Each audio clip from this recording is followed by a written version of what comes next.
Hi everyone and welcome to another video. This is the real-time coloring video for this Slimline card. If you want to see me how I put this card together, there will be a link in the description and at the end of the video. But if you want to see how I colored all of these images, then just stick around. It's a little bit of a lengthy video, but I had a lot of fun and I hope you have too. So to begin with, all of these characters are colored with the same colors. So I wanted to have a very neutral kind of color scheme. I didn't want to have too many bright colors that didn't fit. So I have actually made some artistical choices in some places just because I didn't want to add extra colors. But I'm going for a green, some brown, a very neutral green color scheme, some browns, some light grays, and a kind of yellow red that gives you sort of a strawberry blonde. So that's kind of the colors I'm choosing. So I'm starting off here. I am doing some shadowing, and I haven't really colored these characters that much lately. It's been a while since I really did a lot of coloring. I'm starting to get back into it slowly. And one of the things I do is that when I'm coming in from not coloring for a while, I try to kind of pull back a little bit. So I used the EO4 very, very sparingly, just in those places where you would have a little bit of a darker color, kind of just deepen the deepest shadows.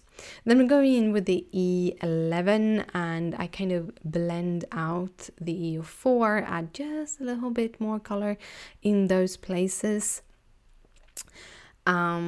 It's not like a lot of color so far. Then I realized, hey, she got eyes and I'm a little bit too scared to actually just jump in straight with a dark pen to do her eyelids. So I'm gonna go in and I'm gonna do like these little upside down U's maybe. To kind of shape the top of the eyelids, and then I'm gonna go in and do the eyes. And I'm actually doing this. I have the same kind of eyes on all the characters, but I do the coloring in kind of different orders depending on which character I did. I like to add the kind of irises of the eye first. It makes it a little bit easier to kind of build up the eyes around it. So I started with the G43 to kind of just do the whole iris, and then I add a little bit of a darker color, in this case G46 at the top, and then I blend between the G46 and the G43 with the IG63 in this case, YG63.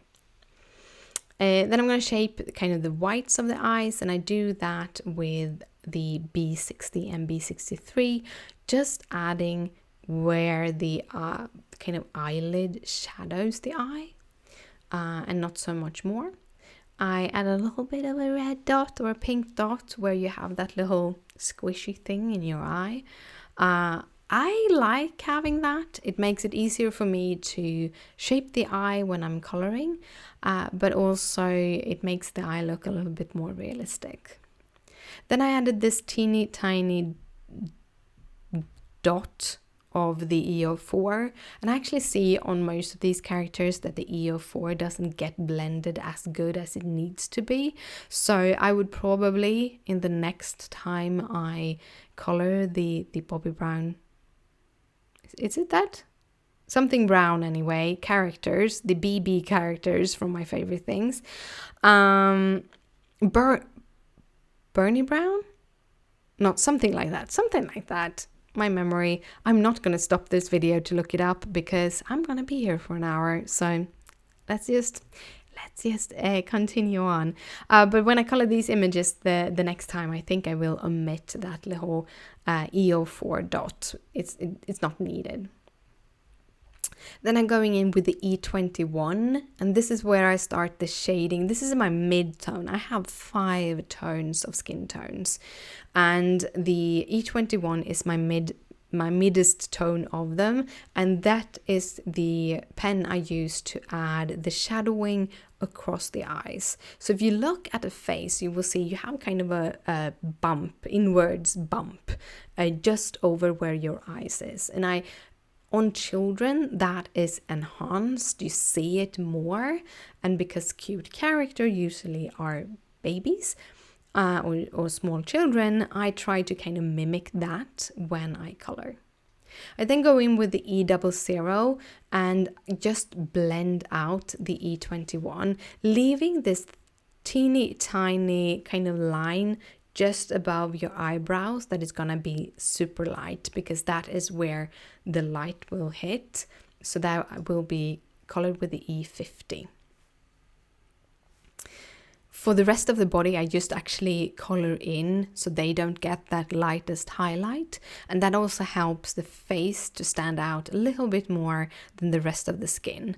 And also then I don't have to be super fiddly. So it's a little bit of lazy. Then I go in with the R32 to kind of add some pink. And as you saw there, I also added some pink on the nose. I tried to add pinks on the cheeks, on the nose, on the fingertips, and if there are any elbows or knees or toes showing, they will also get a little bit of pink. And that is because we have more subsurface scattering on those parts. So we have more pink tones on those parts of our body, and that makes the character look a little bit more alive. Now you can add more or less. I had quite a lot of pink on the cheeks, but I kind of dialed down the pink on the fingertips. But some of my favorite artists actually give the characters really, really strong redness on the fingertips and on the knees, and I really like that. But I kind of dial it down a little bit.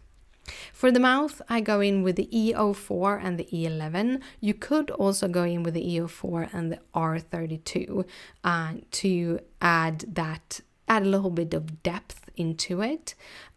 You have a lot more redness inside your mouth than you have on your outside skin, so you can get away with using the R32 instead of the E11 there. For the eye then, I'm gonna, it looks a little bit creepy there without eyelashes and eyebrows. So I'm going in with some Polychromos. In this case, it's Nougat, number 178. And I just have a super, super sharp pencil, and I go in and carefully add the eyelashes.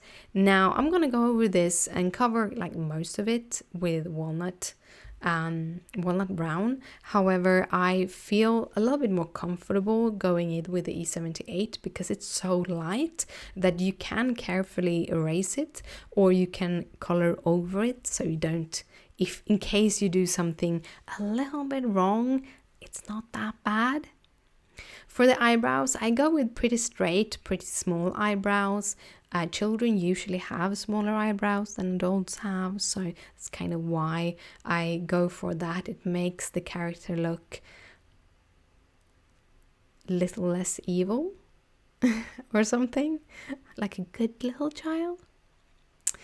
When I had done the eyebrows and the eyes, I go in and I color the hair.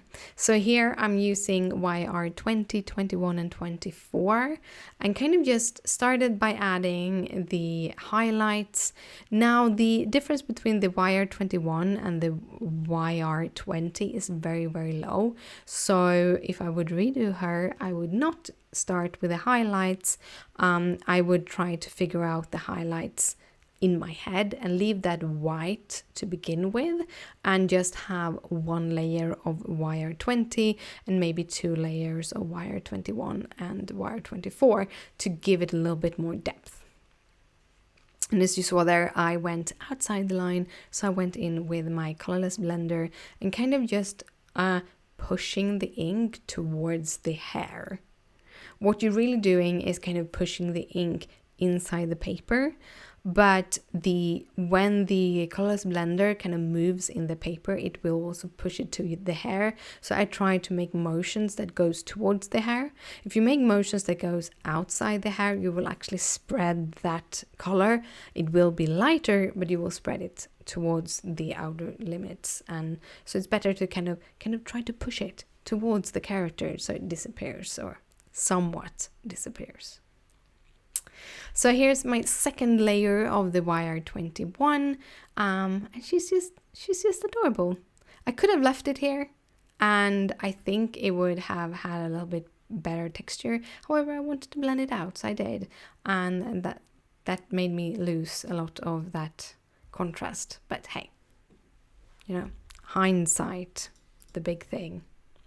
So for her jacket, I'm gonna go in with my green. This is a very neutral green combinations, and I'm actually mixing the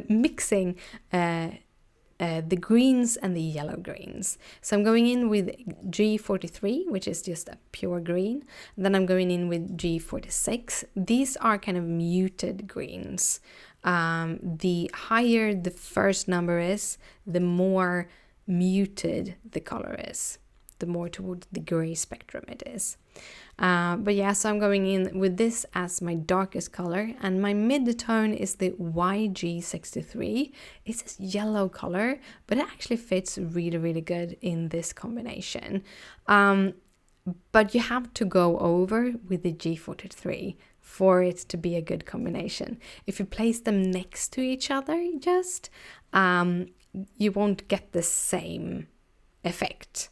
The G43 will tint the G63 just slightly, which will help in getting a better gradient when you color. So it's the same as her eyes, so I'm kind of repeating a lot of colors here. For all of my browns, I'm going to use the E40 family. If you've been here for a while, you know how much I love my E40s. It's actually one of the few colors that I have as refills. Most of my markers I've had for like 7-8 years now, and I don't have that many refills. Skin colors, the E40s, and a couple of grays. I do have some yellows and stuff that I've run out of too, but these are the main colors. For the pants, I'm using E44, E43, and E42. I didn't want to have that much of a contrast, so I made it pretty simple.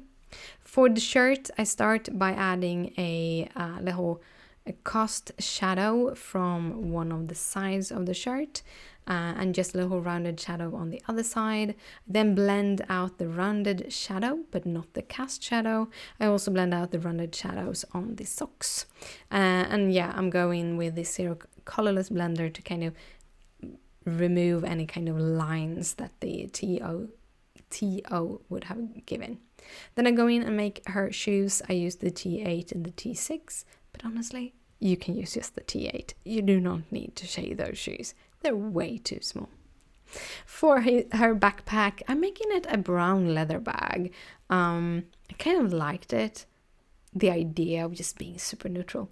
So E47 for most of the bag, then some E44, and then I just blended that out with E43. You could get away with just the E44 and not using the E43. So small tips from me. So now we come to the boy. He's what I call the blonde boy, but he's gonna have the same hair color, but a completely different technique on the hair.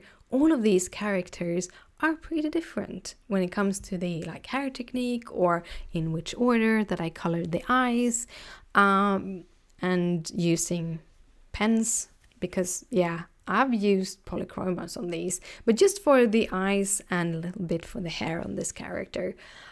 You can use Polychromos quite a lot. I know that some people use Gamsol or something to blend it out, even when you work with Copics. I very rarely use any Gamsol or mineral spirits with my pens. Instead, I just use the pens as they are. Kind of like that. Again, I'm doing the same thing. I'm using those greens. Again, just basing the eye, Then I'm doing the top shadow of the eye with the darker green. Then the mid green is kind of the mid of the eye, and leaving that bottom of the eye in the lighter green. I did the little shadows for the eye whites with the B1663, and then I'm going in with the E04. So this is another way of doing it, where I concentrated first on the eye, and now I go over to concentrate on the skin. So the E04, again, I go in with just the teeniest amount. You really don't need that much of the E04. One of the things I think when looking back on my own designs, especially what I did about half a year ago, I overused the E04. I added way too much of the E04. The E04 is also one of those colors that is a little bit harder to blend, so you really don't want to use that much. You just want to give that little bit of an oomph in the absolute darkest colors or darkest shadows. So this little guy, here I actually shadow around his ear so that the ear would really kind of be on the head more than just kind of getting shadowed in, because I thought the ear was standing out, and I wanted it to stand out. I'm using E11 to blend out the E04 again, and I don't know, I kind of like the skin combination. It's super easy to work with. Again, with the E21, I make that little crease across the eyes, like in between the eyes, just above the nose. If you look on an adult, a lot of the bridge of the nose is actually covering that kind of bump. But if you look at a child, their nose bridge isn't that pronounced when they're little, especially when they're like a year or 2 years old, and that is kind of what I'm mimicking. Yes, I know I'm repeating myself, but kind of giving you some extras here and there. This is gonna be an hour-long video, so I will definitely repeat myself. We're only like 15 minutes in. Well, 17 if you're gonna be exact. So with the E21, I also blend out the E11. So that kind of the rounded shadows of the E11. Here I add that little dot of the E04. Again, I don't think you need it. Sometimes the things I do, you shouldn't do, you know? Do what I say, not what I do. But anyhow, the idea is to give it a deeper shadow, just the top crease, and then add creases downwards, so kind of just elongate that little crease with the E11 and then with the E21. Then we go in with the E000 and we just blend out the E21. This is one of the markers that I really need to probably either change the marker or just the nib. I'm not sure. It's a beautiful like wet color. However, the nib is a little bit, it's not as pointy as it usually is. So I think I'm going to just change the nib on it. And for the last color here, I'm going in with the E50. So when I do this kind of mixing the skin color combination, when it is summertime, I use the E50s.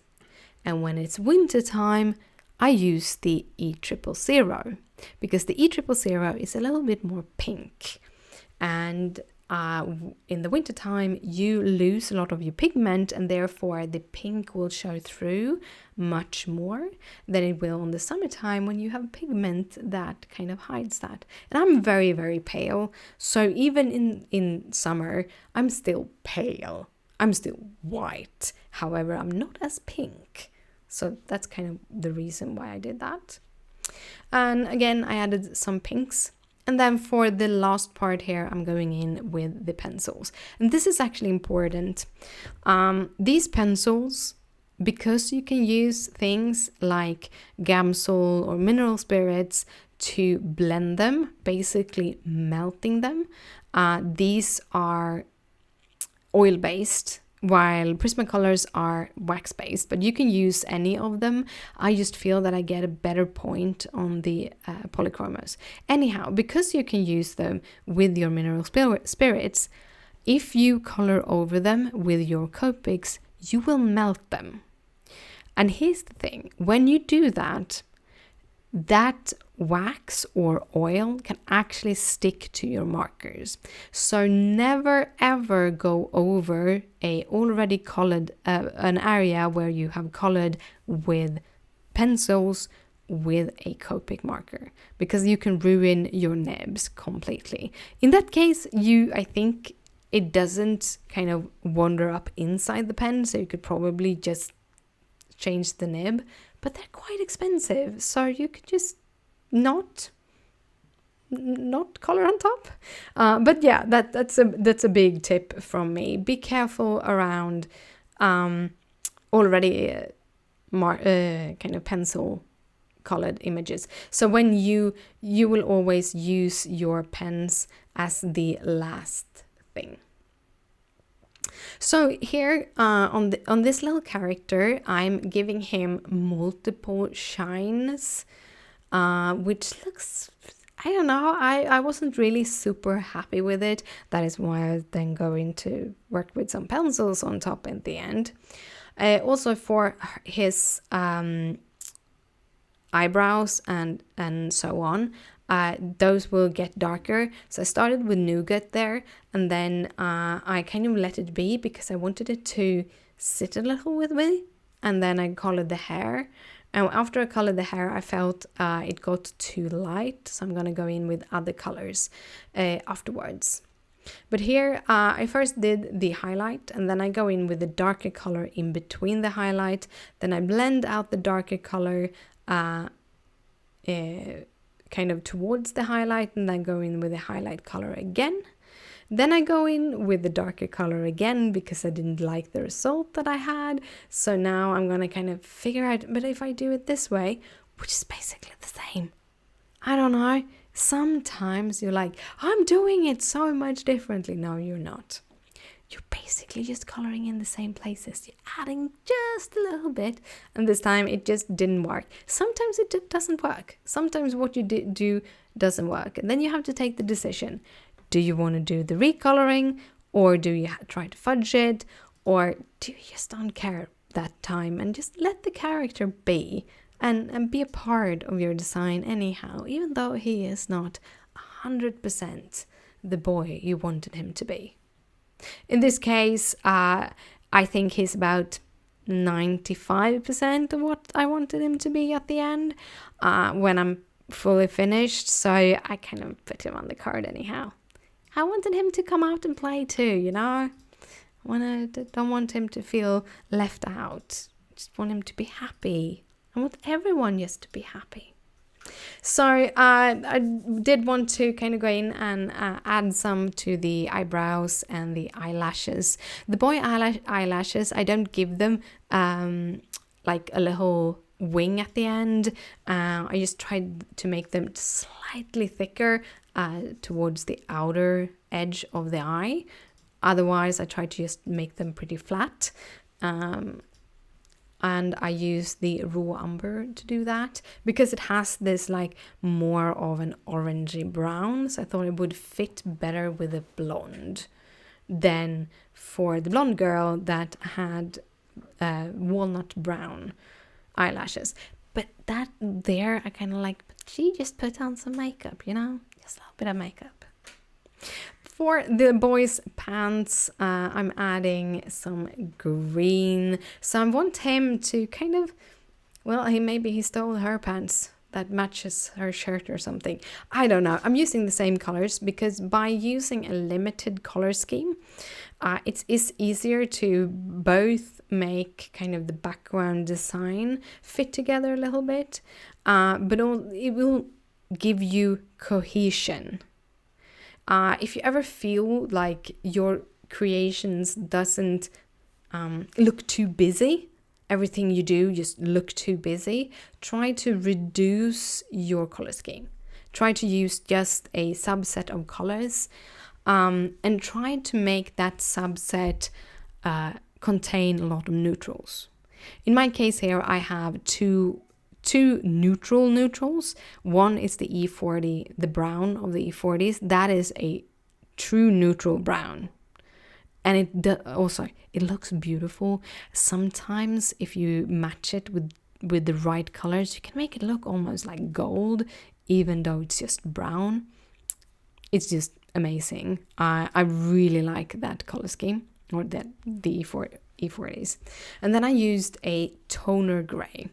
A toner gray is a little bit cooler than a warm gray, but it's still warmer than both the cool gray and the neutral gray.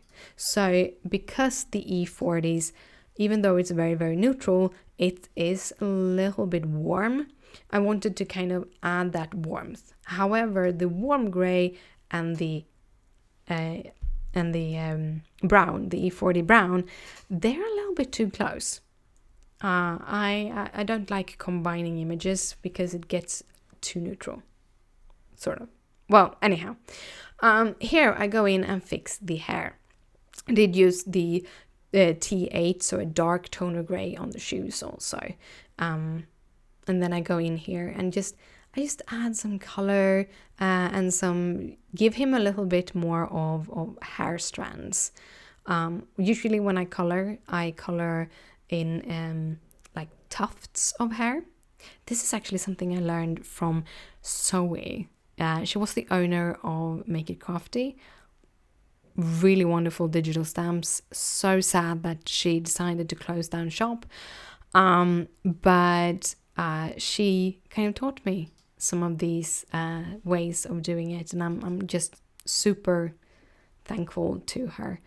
But yeah, in this case, I'm going in with the pen and adding these little hair strands and trying to make the hair sort of go from the middle, from that back little circle that he has at the back, and then just adding some strands. And I'm adding stronger lines where the kind of shadow part is, and lighter lines where the highlights is. If I would redo this, I would just add one highlight. Just one highlight. Double highlights. It didn't end up looking the way I wanted it to. But I'm kind of like 95%. I like him. You know? 95%. But anyhow. Do you know? We're almost halfway through. And I have so many more stamps to color. It's gonna go faster. I will actually color all of the images from the Adorable Adventures stamp set. So here I actually start with the eyes directly. I don't even go in with the E50 before. I just go in with the eyes. And this is a little bit fun. This was, I think, the most fun eyes to work with, because she looks a little bit surprised. So I decided she's gonna look surprised. And if you look at like a cartoon that is surprised, because they always will exaggerate, that's the word, expressions. So if you want to have different expressions on your coloring characters, look at cartoons. That is a really good way to kind of figure that out. But when you're surprised, you will open your eyes much, much bigger. So you will see the white both below and on top. So I try to add extra much of the eye white, and when you open your eyes will go from being almond shaped to actually be almost round, and that is also something I kind of played with on her. And if you look at the guy, the blonde guy, you see that I also have there, I actually have made sure to the placement of the eyeball. So the placement is kind of towards where he's looking. So you see more white on the right side than on the left side. And that is to make it look like he's looking forward and not at you. It's been, these characters were so much fun to play with. I think after removing all of the pen changes and all of the moments when I took a break and all of that, this video ends up being an hour, but I think it took about 2 hours to color all of the designs. Sometimes it's just nice to sit down and just color for 2 hours. However, I do need to take more breaks when I color. That is just official. I need to take a break like every half hour and stretch, because I get so stuck and then my kind of shoulder hurts, you know, all of those things. If you take enough breaks, you will feel okay.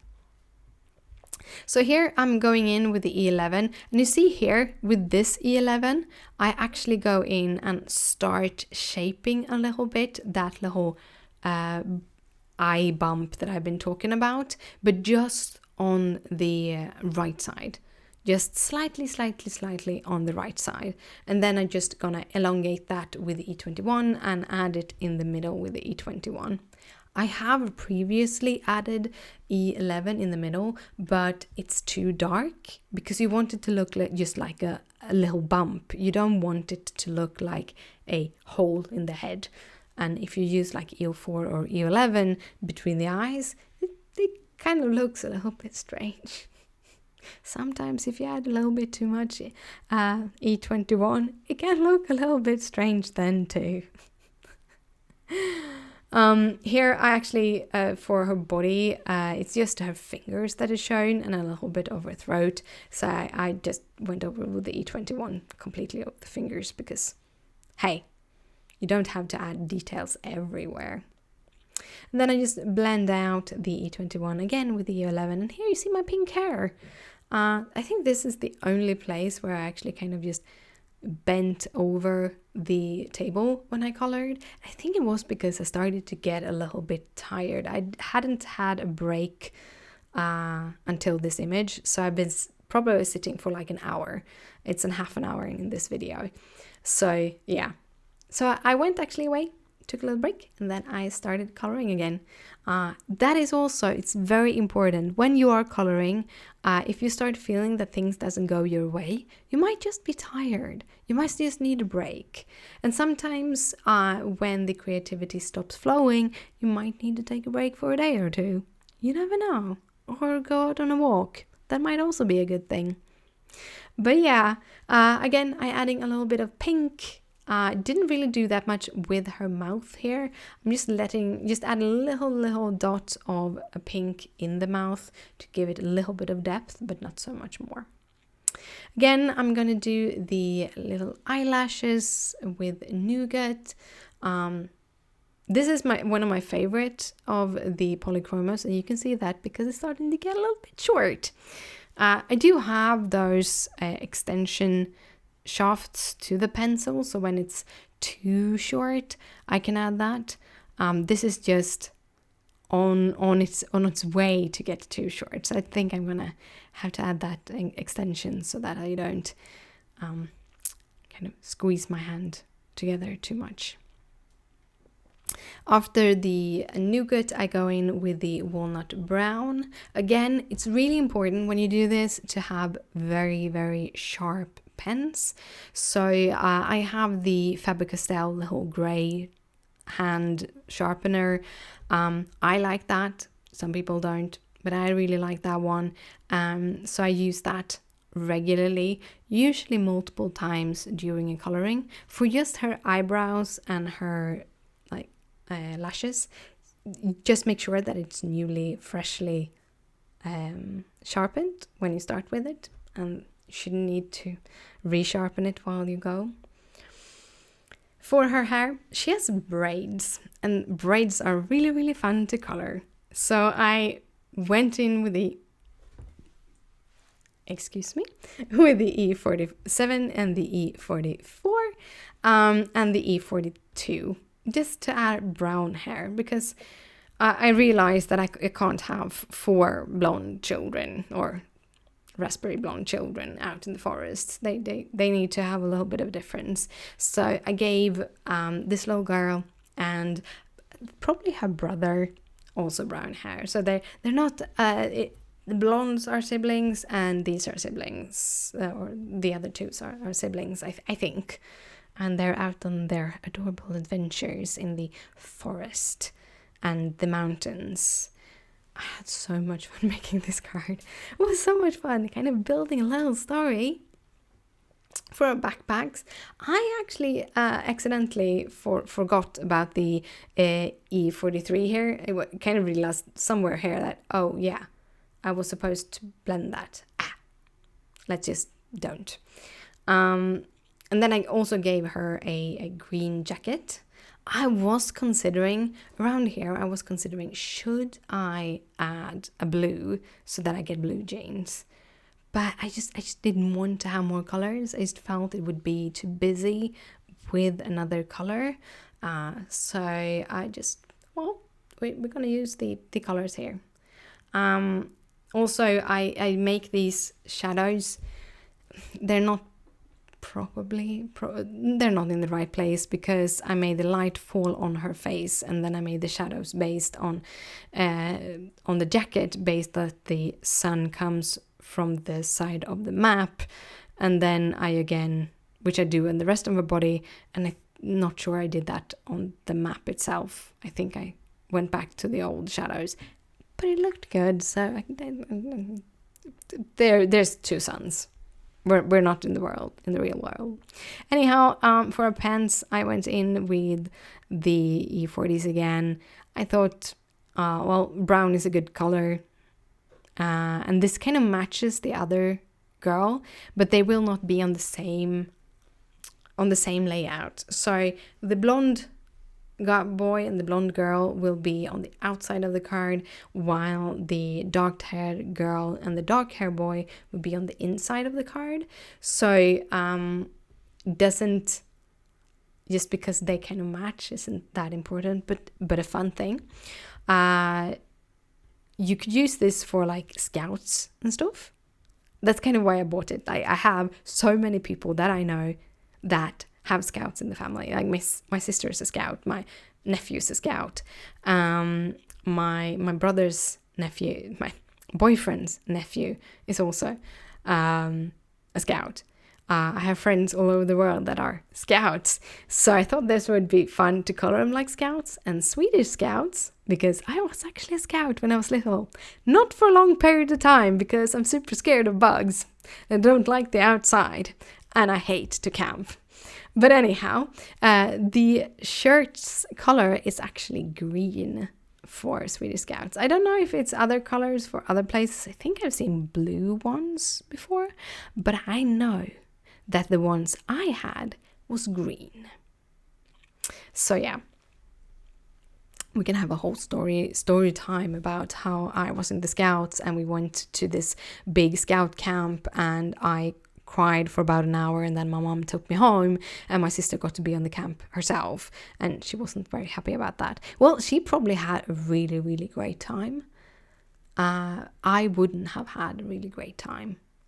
For me, it was just anxiety ridden, and I was really, really glad my mom took me home. Yeah, they found a huge spider in my tent, the first thing that happened. So there were no way I was staying there. No way. Well, I have finished our little girl, and yes, I did put the shadow on the opposite side from how I shadowed the body. So maybe it's just the, yeah, it's just the flag, it's just strange, the whole shadow thing. Anyhow, we are going on to the brown hair boy, the boy with the stick, and it's basically repeating the same technique over and over again, but it's always good to see how different characters are colored. Like, he is looking at it another way, so I am putting the shadows, or supposed to put the shadows at least. We'll see how that will work, but from the right side. That is a tip that I actually learned from, I think, like Project Runway. When models are taking photos, models should always face the light. That's the one of the mantras is face the light, so that you and you have to open up your body also, but face the light is one of those things. And I do that a lot when I color characters, is that wherever the character is facing, I'm letting that be my light source. So if they are facing straight on, I will have a light source that comes straight on. And that is because you want to see you want to see as much of the characters as possible. I always see it like my stamps, they are my focal images. So, or some of them are my focal images, but the characters are most often focal images. And therefore, I want people to see the character first and foremost. So I make sure that they are facing the light so that they get as much light on their face as possible. And then I just add shadows around that based on that light source. I also add more detail in the characters than I add in like small details around. Except for this card, I actually added some details on a very cute little sign that you're gonna see later. That one is probably one of my favorite. I actually really liked how the coloring came out with these. I think I was pretty calm when I colored. I wasn't stressed in any shape and form. I knew that this video will take a long time to edit, so I didn't put it as a I need to be done before this time, and therefore I kind of just relaxed when I did all the coloring, and I get so much better results when I don't stress what I'm doing. So definitely going to have to work on that stress thing to actually relax, because the reason why I started all of this, including the video making, was to have my own little kind of therapy. Like, coloring makes me calm and I just love it. This is actually the fourth kind of way that I'm doing the coloring. I started with the E42 because I wasn't sure how I wanted to add it, just as a kind of a, this is how maybe I'm gonna color it. And then I added the darkest color, in this case the E47, and kind of gave the hair like light tips instead. And for this character, that actually ended up being pretty good. When I'm done with the E47, I just elongate those little beans, or what they now are, and just kind of color in and just elongate everything. And the last thing that I do is I go in with the E43 and well, I think I go in with the E42 also. So I just elongate the E44 with the E43, and then I go in with the E42. Really actually liked how his hair turned out.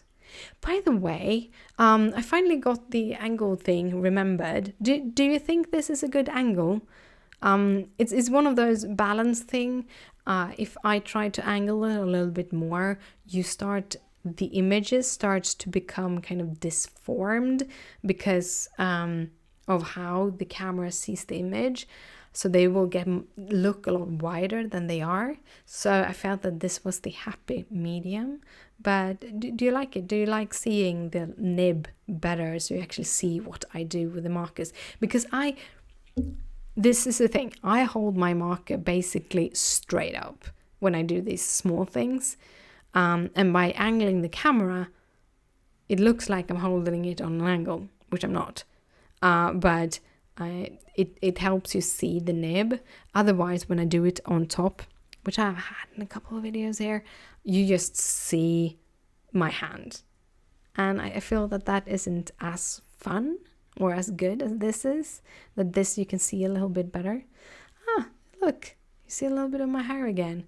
My hair is a complete mess right now. I have like 2 or 3 inches of growth. I should really color my hair pink again and bleach it and everything. But yeah, I try to work full time at the moment, and I have a migraine, so things are stressful, but I'm having so much fun coloring things and doing cards. So hey, a little bit stress, and then you do stress relieving and try to balance that, you know? Try to. So this little dude, he also gets green pants, just like his cousin or whoever. He gets green stripes on his shirt, and then white stripes, green and white stripes on the shirt. I really like using like that, simply having white stripes on stripy things together with a color. One of my favorite things to color. He also got brown shoes. He's the only guy who has brown shoes. The blonde blonde siblings get black shoes or dark grey shoes, green boots, and now brown shoes. And then we have the little staff left, and I was considering trying to add some wood textures and stuff, but I can tell you, this is a very, very thin staff. It's hard to even paint inside the lines, as you might see. So yeah, I didn't add any texture. Then we come to the tent. Now this is all of the like little bits and pieces that come with the stamp set. I did double stamp some of them because I was considering coloring them up. I ended up not doing that and like, okay, I'm just gonna have this. However, the shrubs and the trees and the mountains, I have double colored a bunch to be able to build the scene properly. So the tent is going to be green like anything else, and I think that was also a thing. Like most of the scout tent was actually green, so yeah, that's another color for Swedish scouts. And then I just like, I always have a very hard time when I'm coloring like square things because I don't really know how to shadow them.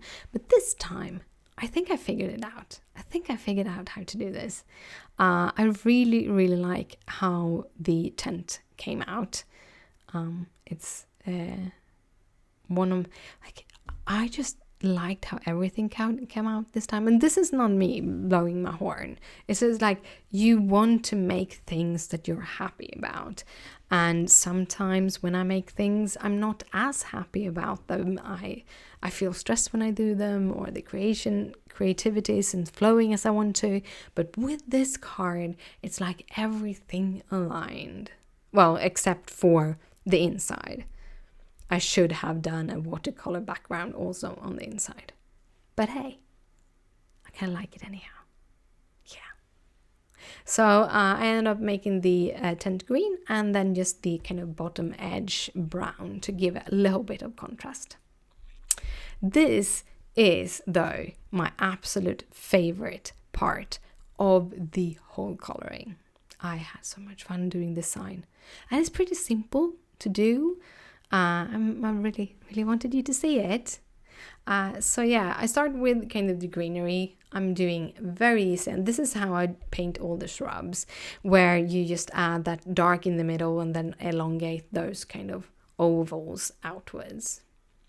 For the sign itself, I start with the E42 as my base. I just like to base it. I don't know, sometimes I like to base my creations, sometimes I don't. In this case, I wanted to base it. One of the things to know, I do not shadow this. I just add textures and details. If I had kind of tried to work with some shadowing, I don't know if it would have looked as good.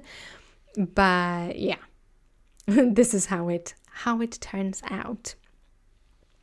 So I based it with E42, and now I'm adding all of these little lines. I'm going in with the E47 and I'm following the lines that the stamp has given me, and then I'm adding a couple more.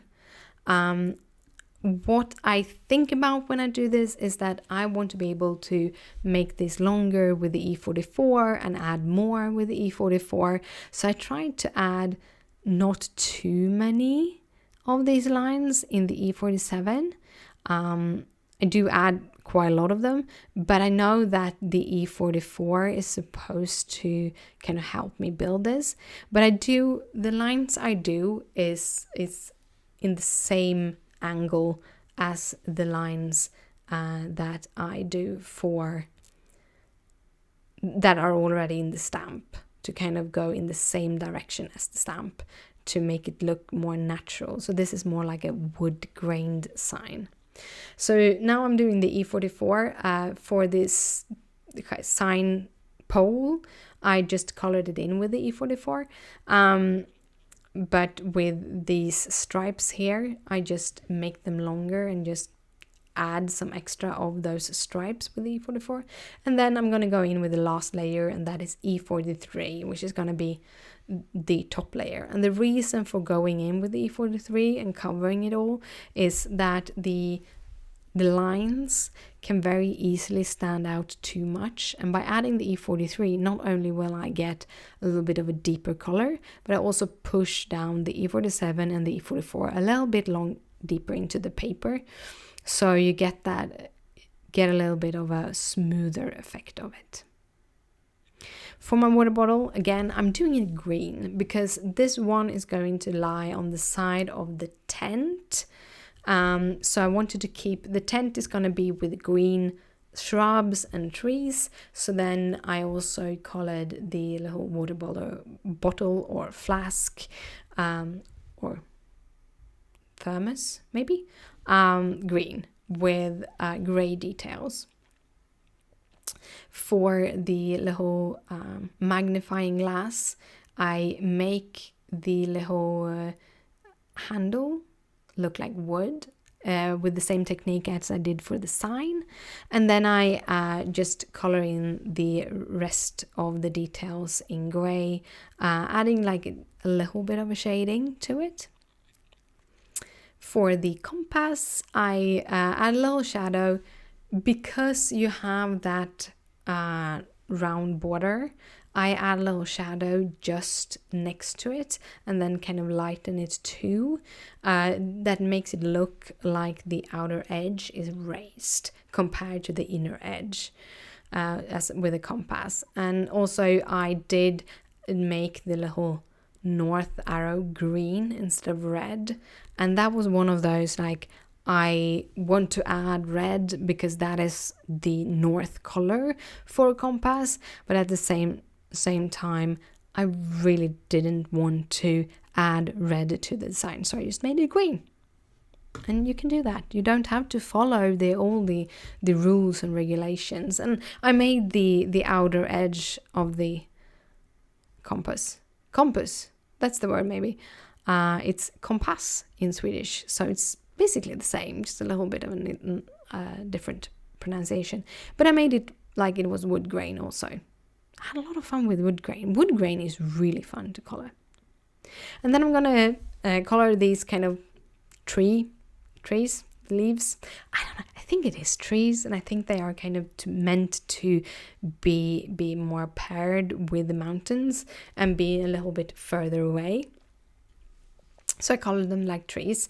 The first one I colored with a bottom that is deeper green, and the other ones I made the core of the tree deeper green. And then I made the last couple of trees just in two colors because I felt that the contrast for the trees, because they're supposed to be so far away, they should have lower amount of contrast. So then I just used the two lighter colors. And the further things are away, the lighter they actually become, and the more muted the colors and the less contrast you get. Anyhow, then I've done the shrubs, and as I said, the shrubs are made like ovals, and they're like put together, like 5 ovals together. So I just added like the center part of every oval and then the middle part in the bottom to be the darkest color, and then I make them longer, the little ovals going from dark to light just to blend it out. And I do that on all of the shrubs, so it's quite a simple way of coloring and still get a pretty good effect. A little note is that I do have a video coming up later in a week or two, kind of when I've edited and decided where it's gonna fit in the schedule, where I just use the trees and the shrubs of this stamp set to make a birthday card. I already sent the birthday card out, but I do have all the files and everything left, so I thought I kind of edit that video sooner or later.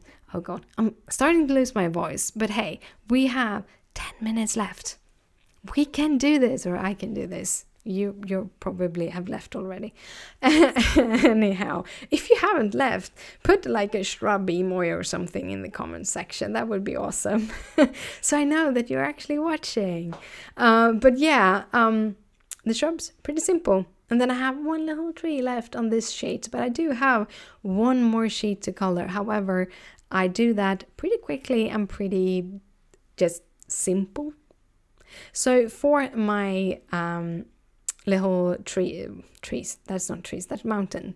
For the little mountains, I actually add a color that I haven't used in the rest of the design, and that is because the mountains are going to be pretty far away, and as I said, mountains get a little bit more muted, and things get muted when it comes farther away, but sometimes it also get a little bit more onto the blue tone. So I'm using the BV20s with a blue violet 20, which is basically a blue with a touch of gray violet purple of some kind, almost like very soft grayish lavender. I really love this color. It's one of my favorite. It's also one of those I think I have the refills for because I use them up quite extensively. I love using this for Halloween cards. It's my favorite purple for Halloween cards also. But anyhow, I make a very simple coloring of these little things. I'm just using the BV 23 as my darkest, 20 as my mid-tone, and then I use the colorless blender to just blend that out just slightly, just a little bit carefully. That's it. Then I'm done. I'm adding the tiniest of the B quadruple 0 on top of the whites, just to give it a little bit dimension, a little bit of a tone, but nothing more. I don't want to make people like kind of, oh, that's snow on those mountains. I just want the mountains to be in the background, you know? And then I will do like these little stones, and for the stones I also add BV25 because they are closer to the characters, so they have a little bit more color and a little bit more depth.